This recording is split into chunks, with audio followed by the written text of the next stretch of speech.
My name is David Fleming from the Disciples Ignited YouTube channel, where we're focused on Jesus, advancing his kingdom and preparing his disciples.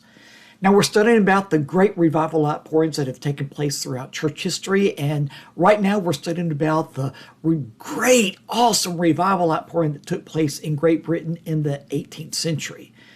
Now, the greatest revival outpourings in Britain during the 18th century were ushered in by George Whitefield and the two Wesley brothers, John and Charles. Their revival experiences started in 1738 when they joined approximately 60 other people on New Year's Eve. It's for a prayer meeting. The events of that night helped change them into the revival leaders that they became.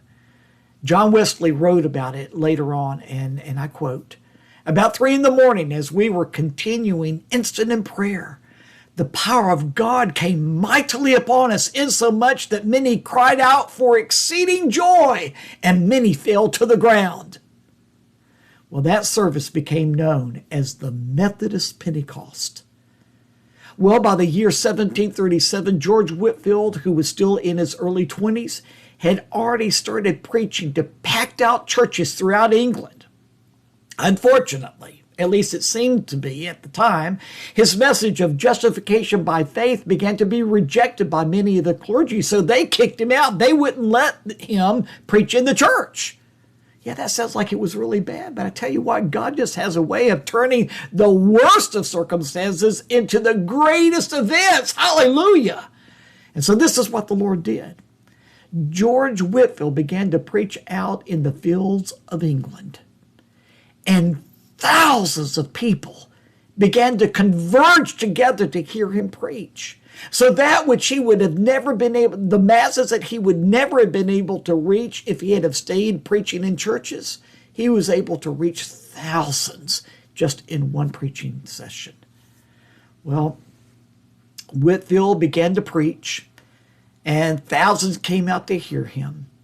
But one of the greatest revival outpourings throughout his ministry happened one day at Gambesland in Scotland. The spiritual ground had already been prepared by another pastor, so that when Whitefield got there, already on July the 8th, 1742, when Whitefield got to Scotland, there were already 20 to 30,000 people that had already gathered together to hear him preach. So he began to preach, and this is his own account. Listen to this. For about an hour and a half, there was such weeping, so many falling into deep distress and manifesting it in various ways that description is impossible. Oh!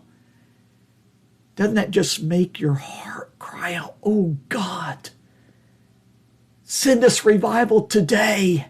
Rend the heavens and come down." Well, that's exactly what the Lord plans on doing. He's already begun to start. But we've got to keep on praying, and pray we will. Join me tomorrow. We've got so much more to share with you.